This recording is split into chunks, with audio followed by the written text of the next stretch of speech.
नमो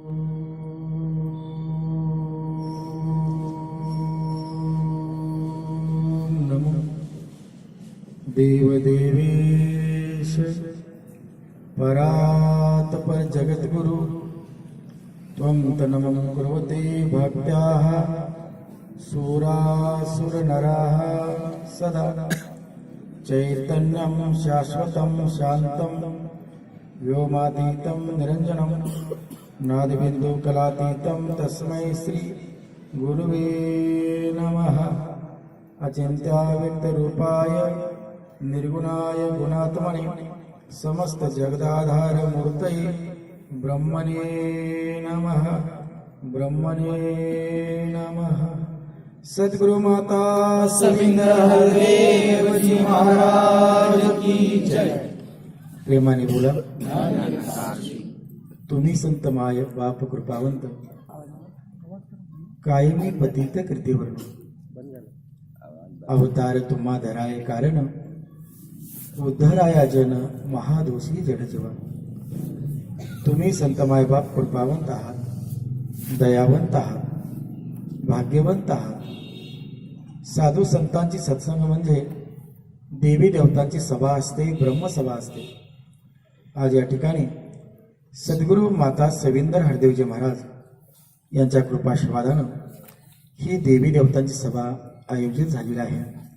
या सभेला दाससारखा पामर उपस्थित आहे, त्याचं सौभाग्य आहे। प्रेमाने बोला। संतजनो, प्रत्येक मनुष्य सुखाच्या शोधात आहे। प्रत्येक माणसाला वाटतं की माझा संसार सुखाचा व्हावा, माझी मुलं बाळ सुखात राहावी, माझा इहलोक आणि परलोक सुखाने सोयीला व्हावा। आणि प्रत्येकाची तशी धडपड सुद्धा आहे। सुखार्था सर्वभूतानां मना सर्वाः प्रवर्तयाः सुखचन विना धर्मा तस्मात् धर्मपरो भवेत्। सुखासाठी धडपड हे प्रत्येक मानवी मनाची प्रवृत्ती आहे। परंतु सुखासाठी धडपडणारी माणसं आम्ही सुखी झालो असं कोणीच नाहीत म्हणत। कोई तन से दुखी, कोई मन से दुखी, कोई धन भी न रहत उदास, थोडे थोडे सब दुखी। प्रत्येक मनुष्य या ना त्या कारणाने दुःखी आहे। शोध मात्र सुखाचा आहे। ज्यांना वाटतं सुखासाठी एक 4-2 एकर जर जमीन असते तर सुखानं 2 घास खाल्ले असते, कष्ट केलं असतं। ज्याही सज्जनांना 50 एकर बागायत जमीन आहे त्यांना भेटा आणि विचारा, का हो तुम्ही एवढे मोठे जमीनदार आहात, 50 एकर आपली बागा आहे, बागायत जमीन आहे, आपण सुखी आहात का? तेही म्हणतील, महाराज जमिनीमध्ये एवढं काम असताना मरायला सवड नाही, सुख कुठून येणार हो? आज येतो म्हणालेली माणसं उद्या येतीलच याची गॅरंटी नसते। मजुराच्या पुढे पळून काम करावं लागतं। मग तुम्हाला वाटेल एखादं स्वतःचं घर असतं तर सुखानं संसार केला असता। ज्याचा 50 लाखाचा बंगला आहे त्या सज्जनाला भेटा, विचारा, का हो एवढ्या मोठ्या बंगल्यात आपण राहत आहात, आपण सुखी आहात? तेही सांगतील 50 लाखाच्या बंगल्यामध्ये सर्व सुखसोयी आहेत।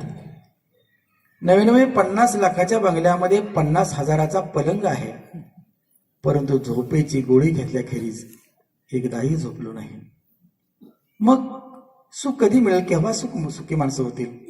कुणी म्हणेल सरकारी एखादी नोकरी असते ना, 4-2 हजाराची सरकारी नोकरी असते तर मग अगदी पगार आला असता, सुखानं 2 घास खाल्ले असते। ज्याला 1.5 लाख रुपये पगार आहे अशा सज्जनांना भेटा आणि विचारा, का हो एवढ्या मोठ्या पगाराची आपण नोकरी करता, आपण सुखी आहात? तेही सांगतील, महाराज अहो पैशाला अनेक वाटा असतात।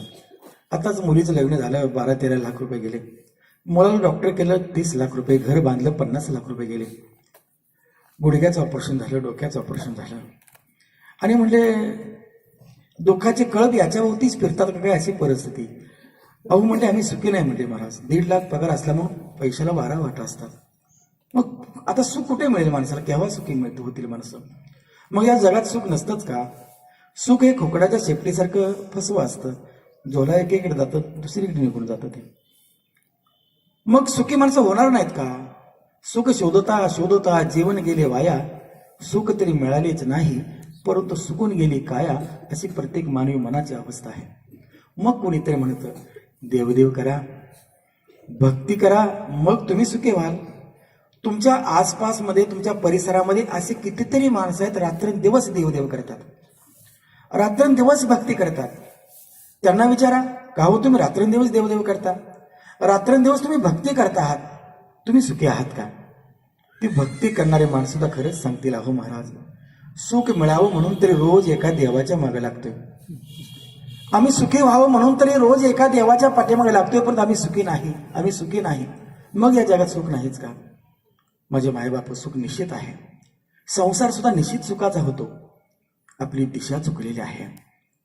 चलने में प्रगती नहीं है, दिशा भी देखनी पडती है. चालण्यामध्ये किती स्पीड आहे याला काही महत्व नाही जर दिशा चुकली असेल. कारण साऱ्याच वाटा गावाला जात नसतात, काही वाटा स्मशानाच्या असतात. वाट दिसते म्हणून चालत राहणं अर्थात मुक्काम सापडेल याची गॅरंटी नाही.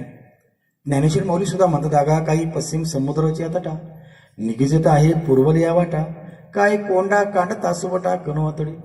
अहो, समुद्राच्या पश्चिम तीराला तुम्हाला जायचं आहे आणि तुम्ही पूर्व दिशेने निघालेला आहात, तुम्हाला पश्चिम तीर कसा सापडेल? यासाठी योग्य दिशा असायला हवी, योग्य दिशा असायला हवी.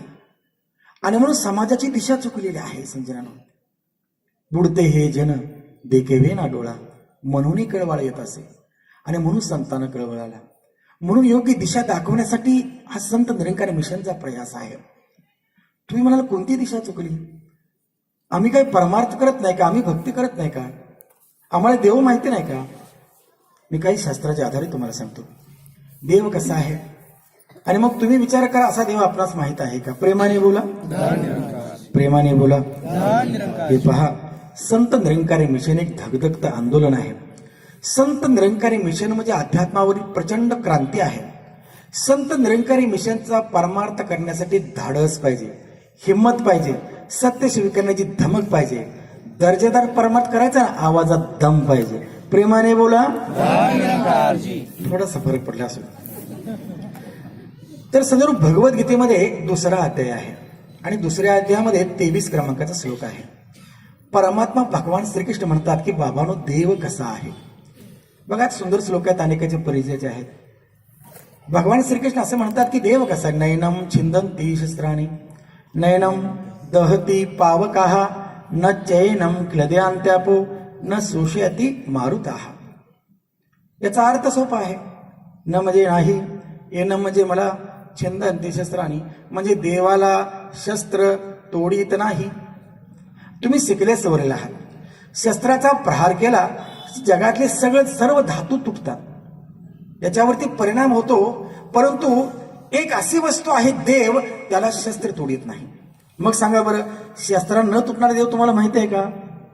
बरं, शास्त्रात तर भगवद्गीतेमध्ये असंच सांगितलं, नयनम छिंदंती शस्त्राणी. पुढे नयनम दहती पावकाः, पावक म्हणजे अग्नी, देव अग्नीने जळत नाही.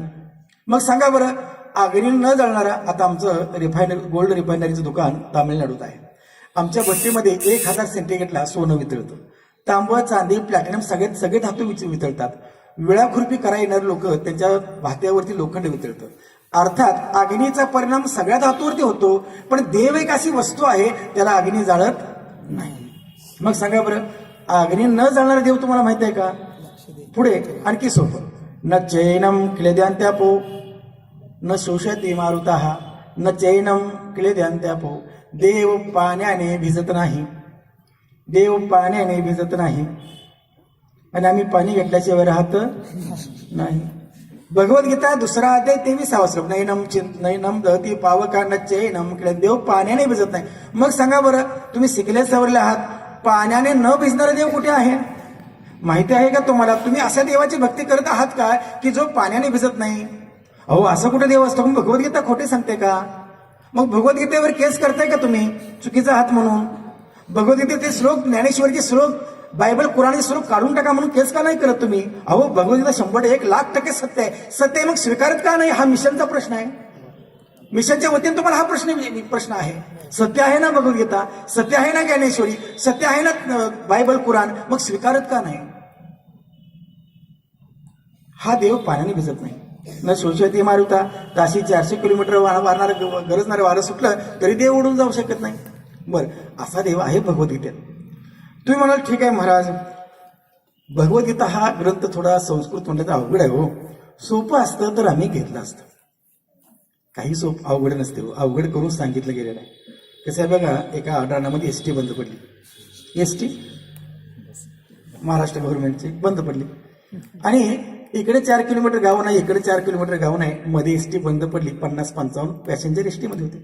मग लोकांना पॅसेंजरना काही कळत नाही काय फॉल्ट झालाय ते कंडक्टरला म्हणतात मास्तर. आता कंडक्टरला शिकवतो मास्तर म्हणतात, डिग्री असो नसो. म्हणजे मास्तर काय झालं, कंडक्टर थोडा उच्चवर्णीय उच्च शिक्षित होता. कंडक्टर असं म्हणाला, रथचक्राला छिद्रीकरण होऊन हवेचे बहिर्गमन झाले. मग पॅसेंजरांना वाटलं बहुतेक फारच मोठा घोटाळा झाला बाबा, आता काय हा दुरुस्त होणार नाही. तिकटिक काय जण फोडून टाकल्या, वडापाव निघून गेली. काही जणांनी काय केलं, गाव तर 4 किलोमीटर चालत गेली. काही जण म्हणले घरात जाऊन झोपायचं जाईल, एसटीच्या सावलीला झोपलं तर काय बिघडेल. तेवढ्यामध्ये काय जर कंडक्टर खाली उतरले, ड्रायव्हर खाली उतरले, ते चाक काढलं, दुसरी स्टेपनी बसवली, नट्टा आवळली. 5 मिनिटामध्ये गाडी तयार. हॉर्न वाजवला. 5 मिनिटामध्ये गाडी सुरू झाल्याने पाहताच सगळे पॅसेंजर कंडक्टरच्या मास्तरच्या अंगावर धावून आले.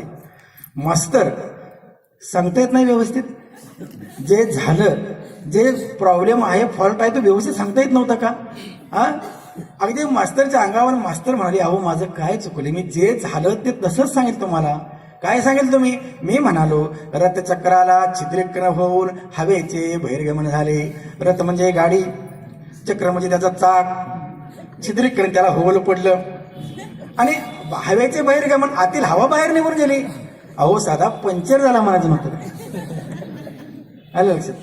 म्हणजे सोपं अवघड करून सांगितलं ना. एखाद्याचं समजा दवाखान्यात पेशंटला बघायला पाहुणे येतात, म्हणजे काय झालं पेशंटला, म्हणले ना काय करायचं, कर्करोग झालाय. मग काय चिंता करताय, भाजीपाला खायला द्यायचा, वॉकिंग वगैरे करायचं, 4 दिवसात ठीक होते. नाही हो म्हणजे कॅन्सर. मग म्हणले आता काय खरं नाही, बोलवा पाहुण्यांना म्हटले सगळ्यांना. म्हणजे समजलं तर आहे ना, लक्षात आलं का? आणि अशाच पद्धतीनं मग म्हणले बरं ठीक आहे, संस्कृत अवघड तर अवघड, सोपं करून सांगतो. मग सोपं 750 वर्षापूर्वी ज्ञानेश्वर माऊलींनी हा श्लोक मराठीत केला. आता बघा, ज्ञानेश्वरी 2रा अध्याय 145, 146, 147, 148 क्रमांक ज्ञानेश्वरीच्या ओव्या. हा अनादि नित्य सिद्धू निरुपादी विषदू आणि म्हणून शस्त्राधिके छेदू न गडिया. हा प्रयोजकेना पलवे अग्नी दाहो न संभवे. एत मा शोषू न प्रभवे. मारुताचा अर्जुना नित्तो शाश्वतो आचो सर्वत्र सदतो परिपूर्ण. याचा अर्थ असा आहे, भगवद्गीता काय म्हणाली, नैनम छिंदंती शस्त्राने.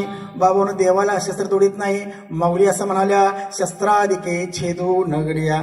देव असा आहे की ज्याला शस्त्र तोडीत नाही. आता भगवद्गीता तेच सांगते, ज्ञानेश्वरी पण तेच सांगते. शस्त्राधिके छेदून हा प्रलय उदके ना पलवे. हा पाण्याने भिजत नाही. अग्नी दाहो न संभवे. याला अग्नी जळत नाही.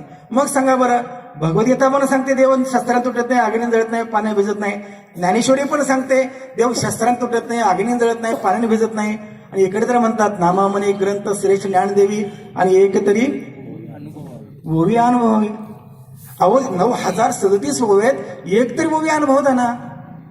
एखाद्या पित्यानं आपल्या मुलाला 10-20 कामं सांगावीत आणि रात्री येऊन त्यानं पण विचारावं काय काय काम केलीस बाळा. एकही काम केलं नसावं.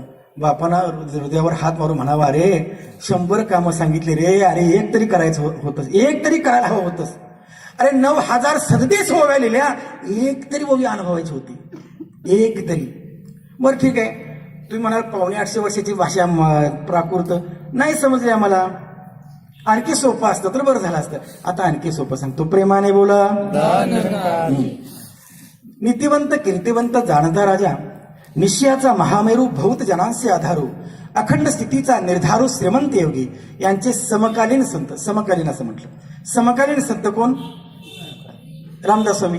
तुकारामजी पण ठीक आहे, रामदास स्वामी, समर्थ रामदास. 5वा समास 6वा दशक ओवी क्रमांक 16. आता म्हणायचं नाही की मराठी कळत नाही. आता हेच वाक्य आता दासबोधत आहे का? शस्त्रे तोडिता तुटेना. न कळण्यासारखे काही. शस्त्रे तोडिता तुटेना, पावके जाळीता जळेना, कालविता कालवेना आपे करुणी. हा वायुचनी उडेना, पडेना ना झडेना, घडेना ना दडेना, परब्रह्म ते. प्रेमाने बोला. आता सांगा बरं, न कळण्यासारखं आहे का? शस्त्रे तोडिता तुटेना, हा शस्त्र तुटत नाही, अग्नी जळत नाही, पाणी. आता तिन्ही ग्रंथ हे सांगतात. आता कुराण बघा, शस्त्री से काट नहीं सकता, अग्नि से भिगा नहीं सकती, पानी से भिगा नहीं सकती, अग्नि से जला नहीं सकती, हवाई से उड़ा नहीं सकती, सुखा नहीं सकती. आता कुठल्या भाषेत नको, मराठीकडनं इंग्लिश सांगू. No weapon can cut him. देवशास्त्राने तुटत. His can not destroy fire. देव अग्नीने जळत. Water can not dissolve him. देव पाण्याने भिजत. He is not affected by air. हवेचा याच्यावर परिणाम होत नाही. If you understand the formula is God, he is present everywhere. The whole creation belongs to him. He is creator of all. निराकार या प्रभूला जाणा, जो जगती व्यापक आहे, याची सारी सृष्टी आहे, हा सृष्टी स्थापक आहे. मग असा हा परमपिता परमात्मा जो आहे, जो शस्त्रांत तुटत नाही, अग्नी जळत नाही, असाच देव आहे. मग तुम्हाला माहिती आहे का असा देव पाहिला का? नाही ना पाहिला. निरंकारी सद्गुरू माताजी दाखवतात. सद्गुरू माता सेविंद्र हरदेवजी महाराज याच देवाची प्रत्यक्ष प्राप्ती करून देतात. बरेच जण मंडळी म्हणाले, महाराज देव दिसतो, देवाला दाखवता येतं, पाहता येतं. कोण म्हटलं दिसत नाही? भगवद्गीता काढा, 6वा अध्याय 30 क्रमांकाचा श्लोक बघा. सर्वभूतस्थमात्मा सर्वभूतानेच्या आत्माने इक्षते गुप्तात्मा सर्वत्रम समदर्शन हा यो माम पश्यती सर्वत्रम सर्वजमय पश्यती तस्याम न पनश्यमेच्याचे मेन पनश्यती. 6व्या अध्यायाचा 30 क्रमांक श्लोक एका श्लोकाचा फक्त अर्थ सांगतो. यो माम पश्यती जो, यो म्हणजे जो, माम म्हणजे मला, पश्यती म्हणजे पाहतो, वाचतो, ऐकतो, गातो, पूजतो असे म्हटलेले नाहीत. 6वा अध्याय 30 क्रमांक श्लोक भगवद्गीता. यो म्हणजे जो, माम म्हणजे मला, पश्चित म्हणजे पाहतो. कुठे पाहतो? कुठे कुठे पाहतो? आता मी काही ठिकाणं सांगतो, राहिले काही ठिकाणं तर जाताना भेटून मला विचारा. आनंद सिद्ध वस्तू विस्तार ग्रंथाच्या पान नंबर 7 वर हा उल्लेख आहे. ठिकाणं कुठे कुठे आहेत बघा. नक्षत्रे, शशीमंडळ, नद, नद्या, सप्त समुद्र, अंतर, अभ्यंतर, ब्रह्मांडे, सर्व शरीरे, भाव, अभाव वगैरे म्हणजेच जळी स्थळी काष्टीपाशीने वस्त्री भूषणे आसनी भोजनी बोलता मार्गे चालता सभा मंत्री सर्वाटाई स्वयंप्रकाशाने नरहरी व्यापक आहे. He is present everywhere. देव नाही अशी जागाच नाही. कणकर में बस रहा तेरा रूप अपार 3 काल्याचे तू मिथ्या आहे संसार. रूप तुझे अनो रेणू माझे, पानो पाणी नाव तुझे, इकडे तिकडे सर्व दिशातून पाहतो प्रभू मी रूप तुझे. चंदनामध्ये तू सुगंध, गंगे माझी निर्मलता, तेज तुझ रविकिरणा माझी, चंद्रा माझी शीतलता, पुष्पा माझी तू सुंदरता, कलिके माझी कोमलता, विद्वाना तुझी विद्वत्ता, तूच कला आणि कौशल्यता, पूर्ण गुरु आहेस बुटा तू, दशमद्वार असे तवदेश, म्हणे अवतार दिदली सद्गुरूने आपली भाषा आपला वेश. सर्व ठिकाणी हा परमात्मा है. सर्व ठिकाणी ऐसा सर्वत्र हर घट में ऐसा ही है. इस परमात्मा ने सब कायनात बनाई है. हर घट में परमात्मा का अंश बसता है.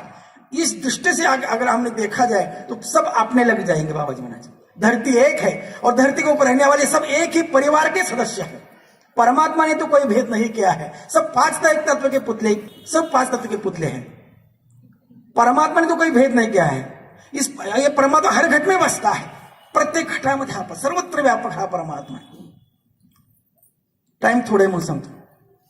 ज्ञानेश्वरी भगवद्गीता बघा, अतिशय महत्वाचं मत आहे. प्रेमाने बोला, प्रेमाने बोला. हे पहा, सद्गुरू माता सेवेंद्र हरदेवजी महाराजांना स्वयं परमात्मा आहे. गुरुर देव, गुरुर धर्म, गुरुनिष्ठा परम तपाहा. गुरु हाच देव असतो, गुरु हा धर्म आहे. न गुरुआदिगम तत्वम न गुरुआदिगम तपाहा, न गुरुआदिगम ज्ञानम तस्मै श्री गुरुवे. गुरुपेक्षा श्रेष्ठ तत्व नाही, गुरुपेक्षा श्रेष्ठ तप नाही, गुरुपेक्षा श्रेष्ठ ज्ञान नाही. सद्गुरू माता सेवेंद्र हरदेवजी महाराज, इदमेवम शिवम, इदमेवम शिवम, इदमेव हरी शासनतो, हरी शासनतो, हरी शासनतो. हरीच्या शासनानुसार सांगतो, ब्रह्मदेवाच्या आदेशानुसार सांगतो, विष्णूच्या तत्वानुसार सांगतो. सद्गुरूपेक्षा जगात दुसरं कुणीही मोठं नाही. सद्गुरू सर्वश्रेष्ठ आहे. असा सद्गुरू यदा यदा हि धर्मस्य ग्लानिर्भवति भारत अभ्युत्थानम धर्मस्य तदात्मानं सृजाम्यहं परित्राणाय साधूनां विनाशाय च दुष्कृतां धर्म संस्थापनार्थाय संभवामि युगे युगे. जेव्हा जेव्हा धर्माला ग्लानी येते, माणूस माणसाची माणसाप्रमाणे वागत नाही, माणूस अधर्म जेव्हा माजतो, तेव्हा तेव्हा निराकार परमात्मा सगुण साकार रूप धरतो. आज जेव्हा जेव्हा दुर्गा माता प्रगट झाली, तेव्हा तेव्हा सुद्धा सर्व देवी देवतांनी हात टेकले. इंद्राचं आसन डळमळीत झालं. जेव्हा जेव्हा कालीमाता प्रगट झाली तेव्हा तेव्हा सर्व देवाने हात टेकले. सर्व देवाची आसनं डळमळीत झाली. सर्वांनी देवाला विनंती केली आणि त्या वेळेला नारी शक्ती प्रगट झाली. आज सुद्धा या भयानक परिस्थितीमध्ये आज सर्व देवी देवतांनी हात टेकलेले आहेत. आणि आज सुद्धा या भयंकर अशा भयानक परिस्थितीमध्ये सद्गुरू माता सविंद्र हरदेवजी महाराज नारी रूप या परमात्मा धरलेला आहे, प्रगट झालेल्या नारी रूपामध्ये. कारण केवळ सर्वांच्या जीवनात सुख समाज आनंद आणि प्रत्येकाचे जीवन सुखी करण्याचे सद्गुरू येत असे जगती केवळ करण्या परोपकार सुखमय करण्याचे संसार हा सद्गुरू आलेला आहे. पण होते कसं सांगतो, लोक विश्वास ठेवत फार मोठं दुर्दैव. काय झालं, एकदा एक माणूस झाडावरून खाली पडला, झाडावरून पडला, बेशुद्ध झाला. बेशुद्ध झाल्यानंतर त्याला दवाखान्यात नेलं. डॉक्टर पत्नीचं भांडण झालं होतं. आता नवरा बायकोचं भांडण कधी होईल सांगता येत नाही. आणि नवरा बायकोचं भांडण एवढं सोडवाय कोणी जाऊ नये. दोघं एक होतात आणि सोडणाऱ्याला शिवाय देतात तर काय. आणि भांडणाला काही कारण नसतं, विनाकारण भांडण असतं. तर मग ते डॉक्टर पत्नीचं भांडण झालेलं आणि ते पेशंट बेशुद्ध झालेलं घेऊन आलेले. त्यांनी चेक केलं आणि सांगितलं ही इज डेड. संपलेला म्हणले, बाकीचं म्हणले उशीर केला हो तुम्ही आणायला, 1 तास अगोदर आणला असतं काहीतरी उपचार, काय संपलेलं आहे म्हटलं. आणि मग काय तुम्हाला रडायचं. सगळी लोक जमा झाली, पाहुणे मंडळी, मित्रमंडळी, गावकरी सगळी जमा झाली. तिरडी बांधायला सुरू झालं आणि त्याला तिरडी म्हणतात इकडं पुष्पक विमान, त्यावर त्याला बांधलं आणि घेऊन गेले ना त्याला. आणि कसं असतंय, ते प्रेत पुढं असतं, गाव पाठीमाग असतं. लग्नात असं नसते. लग्नात ज्याच्यासाठी सगळं असतं ते नवरदेव कुठं असतं माहितीच पडत नाही. आणि पूर्ण वराड सगळं गाव पुढे. मी म्हटलं गाव नवर कुठे आहे, असेल कुठे पाठीमाग. आणि तुमचं काय पुढं, नवरदेवाचा पत्ताच नाही कुठे आहेत कुणास ठाऊक मध्ये. आणि दुःखात माणसं ना पाठीमाग असतात, सुखात पुढे असतात. लक्षात ठेवा. म्हणून म्हणतात साधलेल्यांचे सोबतीन बुडलेल्यांचे पहिरे करी असे देव असतात, माणसं असतात. आणि मग काय झालं, गाव सगळं पाठीमागं, प्रेत पुढं. आणि प्रेत सुद्धा म्हणतं एक तुम्ही या रोडनं बघून घ्या, कारण मौत से किसकी रिश्तेदारी आहे, आज हमारे तो कल. आणि ते प्रेत अगदी मध्यंतर गेलं आणि तिथे खांदा बदलायची वेळ असते. म्हणजे पाठीमागचे खांदे काही पुढचे पाठीमागं बघायचं नसते. आणि त्या दरम्यान हे प्रेत, ते माणूस जागा झाला, बेशुद्ध पडलेला शुद्धीत आला. ते प्रेत शुद्धीत आलं. त्यानं पाहिलं तर सुतळी गुलाल सगळं आवडलेलं पाहिलं. त्यांच्या लक्षात सगळं मौत का सामान लग रहा है, हे सगळे मला आता पोचवायला लागले. त्याच्या लक्षात आलं, त्यानं दातानं सुतळ्या तोडल्या आणि उठून बसले. ते जर उठून बसलं गावकर पाठीमागचे, आता प्रेत उठून बसलं मध्ये, तरी पाठ्यामध्ये थांबतील काय, नमस्कार करतील का. त्याने खरं घातलं. खालच्यानं काय माहित नव्हतं, ते त्यांना काय माहित नाही. त्याने विचार केला हे पाठीमाग जरी गेले, खालचे काय म्हणजे घरचीच आहेत, जवळचेच आहेत. आम्ही तो आपण मारा काय रमे क्या जमता, हमारी कस्ती वाढ बी जा पाणी कमता. म्हणले बहुतेक आपले घरचे म्हटले, नानाच दिसतेत नका म्हटले जवळचे. ते वरून बघते, ते वरून होते, नाना ओ नाना. नानाने वरती बघितलं. नाना म्हटले काय, अहो नाना मी जिवंत आहे, तुम्हाला कुठे नाही घेऊन चाललात. तर नाना काय म्हणतात बघा, गप झोप म्हटले. डॉक्टरने सांगितलं तू मेलायस म्हणून. डॉक्टरने काय सांगितलंय, तू मेलायस, गप झोप. स्वतः जिवंत म्हणून सांगते होते मी जिवंत आहे म्हणून. यांचा डॉक्टरवरती विश्वास.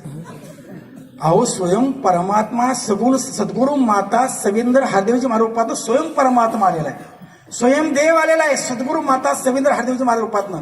तरी माणसं म्हणतात मी यांना विचार त्यांना, ते असं म्हणतात ते तसं म्हणतात, दुर्विश्वास करतात. फार दुर्दैव आहे हो. काळा भगवद्गीता आणि समोर संजन या ठिकाणी तो महत्वाचा श्लोक आहे का, श्रीकृष्ण परमात्मा इथं समोर उभे आहेत, अर्जुन इथं समोर उभा आहे. तुम्ही म्हणाल कोणतं ज्ञान आहे निरंकारी मिशनचं, समोर समोर दोघं उभे आहेत. आणि जे ज्ञान सद्गुरू माता सविंद्र हरदेवजी महाराज तुम्हाला देतात तेच ज्ञान श्रीकृष्ण परमात्माने अर्जुनाला दिलं होतं. आणि विराट स्वरूप दाखवल्यानंतर अर्जुन थरथर कापत होते, डोळ्यातून अश्रू वाहत होते, अंतकरण भरून आलं होतं.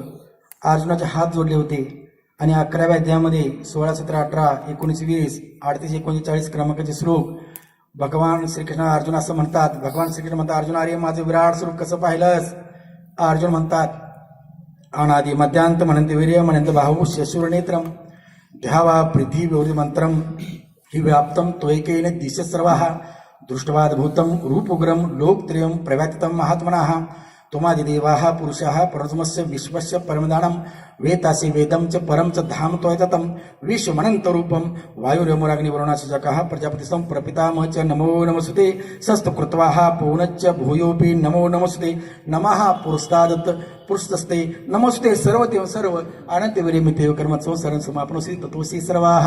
काय समजलं? प्रेमाने बोला. आता आहे का श्रीकृष्ण परमात्मा आणि अर्जुन सांगतात, देव कसा आहे? अनादि मध्यांत. हा अनादि आहे ना, मध्य नाही, अंत नाही आणि प्रारंभ नाही. स्कंद पुराण सुद्धा बघा, यशांतम नादि मध्यम नाही करचरणम. यशांत, देवाला अंत नाही, इसका अंत नहीं है, मध्य नहीं है, प्रारंभ नहीं है, इसे हाथ पाव नहीं है, न ही करचरणम. देवाला हात नाही, देवाला पाय नाहीत. नास्ति पुण्यम, देव पुण्य पापाच्या पलीकडे आहे. अनादि मध्यांत म्हणंतीवर्य म्हणंत भाऊ अनेक म्हणंत भाऊ मन सुनेत्रम ध्यावा पृथ्वी विवर्धमंत्रम. पृथ्वी आणि आकाश याच्यामधील अंतर आणि व्याप्तमेन सर्वत्र तो भरलेला आहे. तो आदिदेव आहेस, पुराण पुरुष आहे, जाणण्यास योग्य आहेस. महत्वाचा श्लोक फक्त ऐका, 44 क्रमांकाचा. श्रीकृष्ण परमात्मा समोर आहेत, अर्जुन समोर आहे.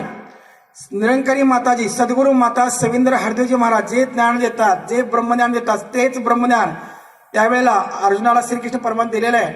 आणि अर्जुन हात जोडलेले आहेत, भगवंताला पुढे नमस्कार केले. नमः पुरस्तादत. भगवंता तुम्हाला समोरून नमस्कार. ठीक आहे, समोर समोर नमस्कार बरोबरच आहे. तुम्ही श्रोते मायबाप समोर आहेत. जेव्हा आम्ही इथे विराजमान झालो, आम्ही असं म्हणालो नमस्कार मंडळी. तुम्ही म्हणाल बहुतेक महाराज शहाणे आहेत. ठीक आहे, मी जर असं म्हटलं असतं तुम्ही श्रोते समोर आहेत, नमस्कार हो मंडळी, तुम्ही म्हणाल खानापूर ना, महाराजांचं गाव खानापूर. आमचा एक माणूस इथं आहे किरण जाधव, आणि खानापूर ना, मग खानापूर तालुका जो आहे ना सांगली जिल्ह्यात आहे, आणि सांगली जिल्हा हा मिरज तालुक्यात आहे. आणि मिरजमध्ये एक मोठं हॉस्पिटल आहे, तुम्हाला माहिती असेल नसेल, मेंटल हॉस्पिटल आहे, कृपामयी हॉस्पिटल. मला सांगा, श्रोते समोर असताना नमस्कार हो म्हणजे इकडे नमस्कार कुठे? बरोबर आहे ना, तुमचं बरोबरच आहे. आता आहे का, श्रीकृष्ण परमात्मा समोर आहे, अर्जुन समोर आहे, विराट स्वरूप दाखवलेलं आहे, निराकार परमात्मा दाखवलेला आहे. अर्जुन हात जोडलेत, नमः पुरस्ताद. भगवंता तुम्हाला समोरून नमस्कार. ठीक आहे, नमस्कार झालेला आहे. अशाच अवस्थेमध्ये अर्जुन हात जोडून अर्जुन पाठीमागे पाहतायत, हात जोडलेले आहेत. अर्जुनाचं तोंड पाठीमागे आहे, श्रीकृष्ण परमात्मा इथेच उभे आहेत. आणि अर्जुन म्हणतात, नमः पृष्ठतस्ते. भगवंता तुम्हाला इकडे नमस्कार. आता मला सांगा, श्रीकृष्ण परमात्मा समोर उभे असताना अर्जुनानं पाठीमागे काय पाहिलं ते निरंकारी माताचे दाखवतात. सद्गुरू माता सविंद्र हरदेवजी महाराज ते दाखवतात की श्रीकृष्ण परमात्मा समोर असताना अर्जुनानं पाठीमागे काय पाहून नमस्कार घातला. नमस्ते सर्व ते सर्व. 10 दिशेला अर्जुन फिरतायत, हरीची हा दासा, हरी 10 दिशा, वायू द्यायचा द्यायचा हरी एक. आणि 10 दिशेला परमात्मा, त्या परमात्म्याला अर्जुन नमस्कार घालतायत. तो परमात्मा सद्गुरू माता सविंद्र हरदेवजी महाराज तुम्हाला दाखवतात. म्हणून बाबाजी म्हणाले, जन्मों जन्मी से बिछड़ी हुई आत्मा जब इंसान का जिस्म धारण करते हैं तब धन्य हो जाते हैं. इंसान का जिस्म धारण करके बाद सदगुरु के चरणों में आकर खुद की पहचान करते हैं, खुद को जानते हैं, अपने विराट स्वरूप परमात्मा की पहचान करते हैं, तब जाके आत्मा का कल्याण हो जाता है और हम भी इंसान कहने के हकदार बन जाते हैं. इसलिए गफलत की नींद में सोए हुए इंसान जागृत हो जा. अब जागने का समय है, भागने का नहीं. जैसे हम सीढ़ियों पर चढ़ते हैं, ऊपर जाकर अगर हाथ छूट गया तो कुछ नहीं बचने वाला, उसी प्रकार इंसान का जिस्म सबसे ऊपर, जन्म सबसे ऊपर है. दुर्लभ मनुष्य देह मिलत न बारंबार, ये बार बार मिलने वाला नहीं है, सबसे ऊपर है. यहाँ आकर अगर हाथ छूट गया, परमात्मा का ज्ञान नहीं हुआ, विराट स्वरूप का दर्शन नहीं हुआ, खुद की पहचान नहीं हुई, तो 84 लाख की चक्कर काटनी ही पड़ेगी, गिरना ही गिरना है. लोग कहते, बाबा जी ने कहा था, लोग कहते हैं ज्ञानेश्वरी पढ़ते हैं, तुकाराम दादा पढ़ते, बाइबल कुरान पढ़ते हैं, तो भी लोग कहते हैं हमारे बस की बात नहीं है, हम इस परमात्मा को नहीं जान सकते, इसको नहीं देखा जा सकता, हमारे बस की बात नहीं है. बाबा जी कहते हैं, क्यों नादानी कर रहे हो? गीता पढ़कर भी, कुरान पढ़कर भी, ज्ञानेश्वरी पढ़कर भी, तुकाराम दादा पढ़कर भी क्यों की नादानी कर रहे हो? परमात्मा को जाना जा सकता है. आके जैसे हम चांद को देखते हैं, आंखें खुलते ही चांद नजर आता है. आंखें कितनी देरी लगती है चांद को देखने के लिए? आंखें खुलते ही चांद नजर आता है. हाँ, अगर आंखें नहीं खुली पूरी उम्र जा सकती है. फूल को मसलने में देरी लग सकती है, लेकिन परमात्मा को पाने में एका क्षणामध्ये, तत्क्षणी एका क्षणामध्ये परमात्म्याची प्राप्ती होते. माझे मायबा, तुम्ही भगवद्गीता, ज्ञानेश्वरी, तुकाराम घेऊन या. तर श्लोकावर बोट ठेवा. विचारा असा देव दाखवा. नाही दाखवला तर मग गावातून सोडू नका. 100% सत्य आहे. आणि देव पाहिल्याशिवाय ब्रह्मज्ञान से ही भक्ती का आरंभ होता है. ब्रह्मज्ञानानेच भक्तीला सुरुवात होते. तुम्हाला राग आला तरी चालेल, पण सत्य आहे ते आहेच. ब्रह्मज्ञान प्राप्त केल्याशिवाय भक्तीला सुरुवात होत नाही. तुम्ही कितीही मोठे झालात, पण लग्न झालं नाही तोपर्यंत संसाराला सुरुवात होत नाही. कितीही मोठे अभ्यास असा, किती शास्त्र पंडित असा, पण जोपर्यंत परमात्म्याची प्राप्ती करत नाही, जोपर्यंत याला पाहत नाही, अंगसंग परमात्मा आहे पाहत नाही, तोपर्यंत भक्तीला सुरुवात देखील होत नाही. विचार करायला, पाठीमागे शाळा आहे, समजा हे घर आहे, समजा घर आहे, ज्या घरात आपण राहतो असं म्हणतो हे घर माझं आहे, उतारा माझ्या नावावर आहे, वहिवाट माझे आहे, घर माझे आहे. पण सांगा बरं, मी घर आहे का? घर मेरा है, लेकिन मैं घर नहीं हूं. Please find out who am I. मग मी कोण आहे? मी घर माझं आहे, मी घर नाही, मग मी कोण आहे? हे शरीर माझं आहे, मी शरीर नाही, मग मी कोण आहे? कोण आहे मी? जोपर्यंत याची ओळख होत नाही, तोपर्यंत भक्तीला सुरुवात होत नाही. तोपर्यंत आमच्या जीवनात एवढ्यासाठीच जन्म आहे आपला. म्हणून जन्माचे कारण सच्चिदानंद पदवी घेणं, एवढा अधिकार नारायणे कृपावलोकून दिला असे. मनुष्य जन्म फक्त परमात्म्याच्या प्राप्तीसाठी आहे, फक्त परमात्म्याच्या प्राप्तीसाठी. या परमात्म्याला आपण पाहू शकतो. देव सर्वव्यापक आहे. देवाला पाहता येतं, देव दिसतो. तुका म्हणे, देव दाखविले दृष्टी दयासवी भेटी थोर पुण्य. हरिपाठ काढा. माणसं म्हणाले देव दिसत नाही. कोण म्हटलं दिसत नाही? ज्ञानदेव पाठ. हरी हा वैकुंठ भरला कुठं कुठं?